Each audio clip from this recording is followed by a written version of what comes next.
नमस्कार. आपलं मन शांत करणाऱ्या, श्रद्धा जागवणाऱ्या आणि संस्कार रुजवणाऱ्या कथांच्या विश्वात तुमचं मनपूर्वक स्वागत आहे. हे आहे मितकवाणी.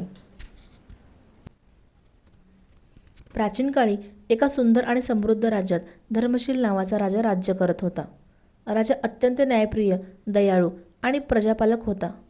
त्याची पत्नी धर्मवती राणी पतिव्रता व भक्तिभावाने परिपूर्ण होती.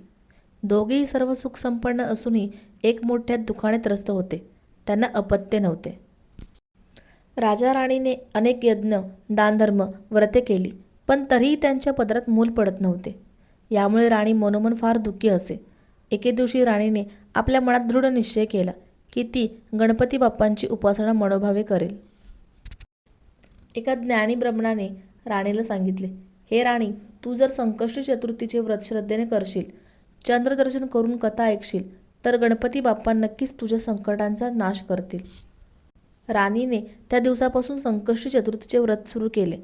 ती दिवसभर उपवास करी, संध्याकाळी गणपतीची पूजा करी, दुर्वा अर्पण करी आणि रात्री चंद्रदर्शन करूनच उपवास सोडे. राणी अत्यंत श्रद्धेने प्रत्येक महिन्यांची संकष्टी पाळू लागली. ती कधीही आळस न करता, कोणतीही तक्रार न करता हे व्रत करत राहिली. तिची श्रद्धा पाहून गणपती बाप्पा प्रसन्न झाले. काही महिन्यांनी गणपती बाप्पा राणीच्या स्वप्नात आले आणि म्हणाले, हे देवी, तुझ्या श्रद्धेने व संयमाने मी प्रसन्न झालो आहे. तुला लवकरच एक सद्गुणी पुत्र प्राप्त होईल. काही काळातच राणी गर्भवती झाली आणि योग्य वेळी तिने एका सुंदर बुद्धिमान पुत्राला जन्म दिला. संपूर्ण राज्यात आनंद साजरा झाला. काळ लोटला, राजपुत्र मोठा झाला. पण दुर्दैवाने एकदा राणी संकष्टी चतुर्थीचे व्रत विसरली. त्याच दिवशी राजपुत्र गंभीर आजारी पडला. राणी फार व्याकुळ झाली. तेव्हा तिला आपल्या विस्मरणाची जाणीव झाली. तिने तत्काळ गणपती बाप्पांची मनापासून प्रार्थना केली आणि पुन्हा श्रद्धेने संकष्टीचे व्रत सुरू केले.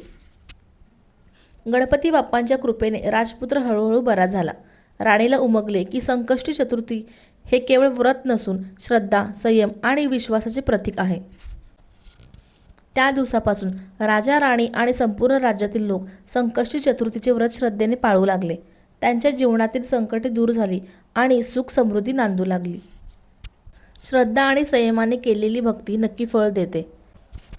संकटात धैर्य न सोडता ईश्वरावर विश्वास ठेवावा. संकष्टी चतुर्थी व्रत संकटांचा नाश करणारे आहे.